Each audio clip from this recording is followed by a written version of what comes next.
So guys, आज का हमारा टॉपिक है कार्बोहाइड्रेट्स। सबसे पहले हम लोग देखते हैं कार्बोहाइड्रेट होता क्या है, इसका डेफिनेशन देखते हैं। सबसे पहले carbohydrates is a polyhydroxy aldoses and ketose organic compound. ये एक polyhydroxy aldoses and ketose organic compound है। इसको मैक्रो मॉलिक्यूल्स के नाम से भी जानते हैं।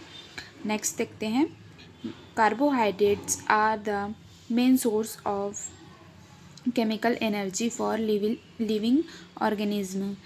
जो कार्बोहाइड्रेट्स होता है वो मेन सोर्स होता है किसके लिए, chemical energy for living organism के लिए ये मेन सोर्स होता है। It compose of carbon, hydrogen and oxygen. ये कंपोज होता है कार्बन, हाइड्रोजन और ऑक्सीजन से। इसका जनरल फार्मूला है CnH2n। एग्जाम्पल्स के लिए देख लेते हैं, glucose, starch, fructose, lactose, maltose etcetera. बहुत सारे होते हैं। इसमें ग्लाइकोजन को भी ले सकते हैं, सेल्यूलोज है और स्टार्च है, सुक्रोज है, एक्सेट्रा एक्सेट्रा। आगे देखते हैं उसके बारे में। चलिए आगे पढ़ते हैं। देन देखते हैं क्लासिफिकेशन ऑफ कार्बोहाइड्रेट। कार्बोहाइड्रेट को 4 क्लास में डिवाइड किए हैं, monosaccharide, disaccharide, oligosaccharide and polysaccharides. सबसे पहले देखते हैं मोनोसेक्राइड। मोनोसेक्राइड में ग्लूकोज, गैलेक्टोज, फ्रक्टोज, मैनोज ये सब आता है। डाइसेक्राइड में सुक्रोज, माल्टोज, लैक्टोज। ओलिगोसेक्राइड्स में स्ट्राइचोज और पॉलीसेक्राइड को 2 भाग में डिवाइड किया है, हीमोजीनस एंड हिट्रोजीनस। हीमोजीनस मतलब एक ही टाइप के जो शुगर मॉलिक्यूल्स होता है उससे मिलके बना होता है, उसको हीमोजीनस बोलते हैं। जैसे कि स्टार्च जो कि ग्लूकोज से बना होता है। हिट्रोजीनस मतलब जो अलग अलग शुगर मॉलिक्यूल से मिलके बना होता है, जैसे कि पेरिन है, पेक्टिन है, पेप्टिडोग्लाइकेन है एक्सेट्रा। देन हम आगे देखते हैं function of carbohydrates. Primary source of energy for the body. ये जैसे कि मैंने पहले बताया था कि ये प्राइमरी सोर्स होता है लिविंग ऑर्गेनिज्म के लिए। वही primary source of energy for the body के लिए प्राइमरी सोर्स होता है एनर्जी का। Provide energy for the brain and nervous system. ये नर्वस सिस्टम और ब्रेन को एनर्जी भी प्रोवाइड करता है।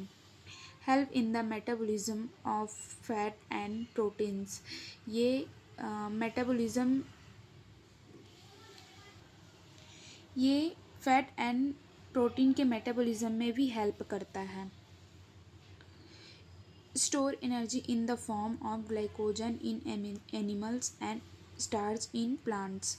ये एनर्जी स्टोर करता है, जैसे कि ह्यूमन बॉडी में ग्लाइकोजन जो है वो लीवर और मसल्स में स्टोर होता है और स्टार्च जो है प्लांट्स में। देन हम इसके बाद देखते हैं उस जो क्लासीफाई किए थे, वो सबसे पहला आता है मोनोसेक्राइड्स। जो मोनोसेक्राइड्स होता है, आगे पढ़ते हैं। Monosaccharides are simplest form of carbohydrates consisting of single sugar molecules that cannot be broken down further into simple sugar। जो मोनोसेक्राइड्स होता है वो सिंपल फॉर्म होता है कार्बोहाइड्रेट के, जो कि बना होता है सिंगल शुगर ऑफ मॉलिक्यूल से। इसको और सिंपल शुगर में ब्रेक डाउन नहीं किया जा सकता। सबसे पहले इसके एग्जांपल्स के लिए देखते हैं glucose. Glucose is an important monosaccharide in that it provides both energy and structure to many organisms। जो ग्लूकोज होता है वो इम्पोर्टेंट मोनोसेक्राइड्स होता है, जो कि प्रोवाइड्स करता है एनर्जी और स्ट्रक्चर। ये एनर्जी और स्ट्रक्चर दोनों प्रोवाइड करता है ऑर्गेनिज्म को। Then glucose molecules can be break down in glycolysis providing energy and precursor for cellular respiration plants। जो ग्लूकोज होता है उसको ब्रेक डाउन नहीं किया जा सकता। सबसे पहले यहाँ पे देखें हम लोग उसको सॉरी गलती हो गया, ग्लूकोज जो है, ग्लूकोज मॉलिक्यूल को ब्रेक डाउन किया होता है किसके थ्रू, ग्लाइकोलाइसिस के थ्रू। लेकिन वो और सिंपल शुगर में ब्रेक डाउन नहीं होता, वो एक एटीपी एनर्जी सोर्स के रूप में वो ब्रेक डाउन होता है। इसको आगे के चैप्टर में देखेंगे। Then store the long chain as a starch, animal chain, store chain.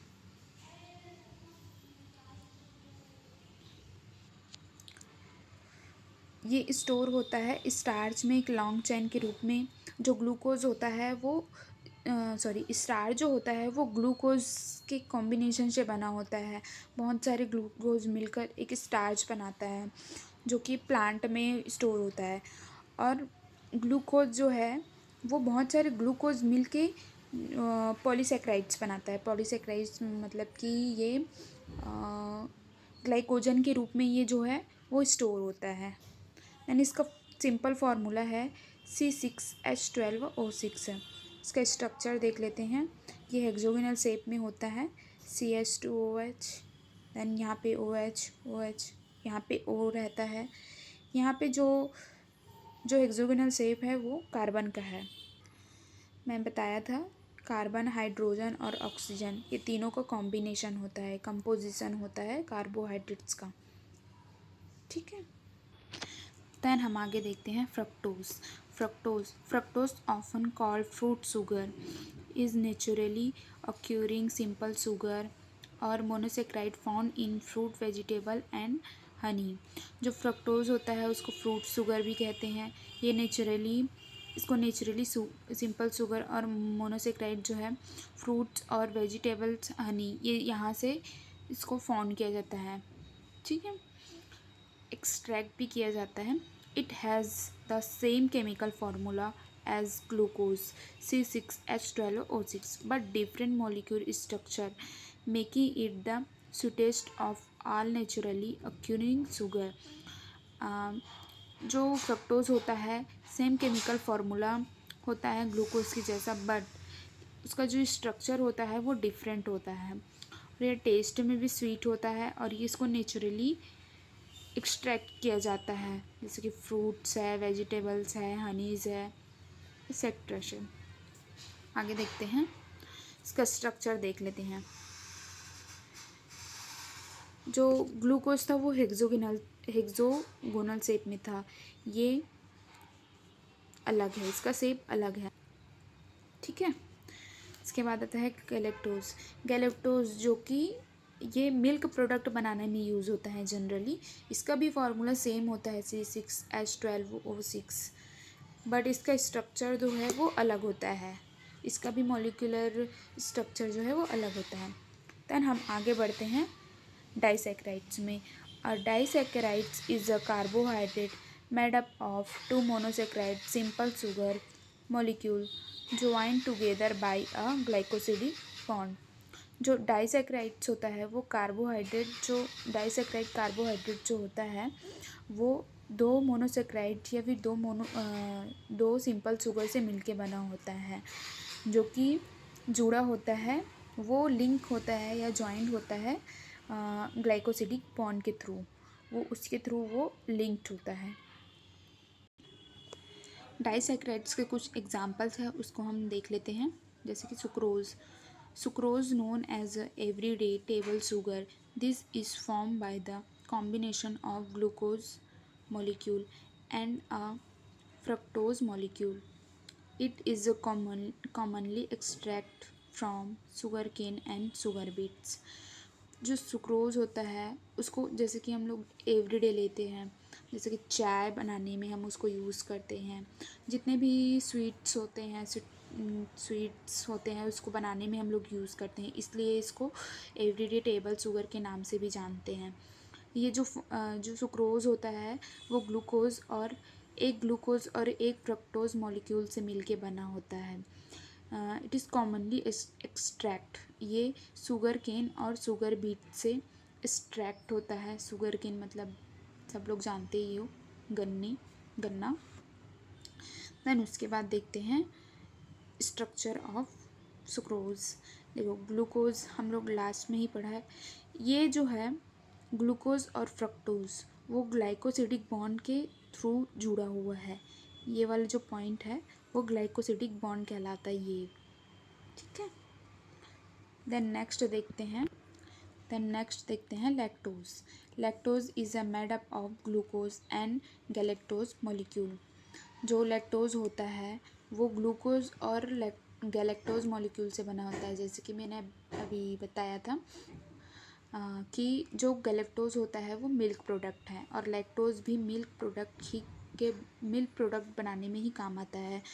The sugar found naturally in milk, ये जो मिल्क में नेचुरली पाया जाता है, ठीक है। It is water soluble and non hydroscopic solvent, ये नॉन हाइड्रोस्कोपिक सॉल्वेंट होता है और ये वाटर सॉल्युबल भी होता है। इसका भी स्ट्रक्चर देख लेते हैं।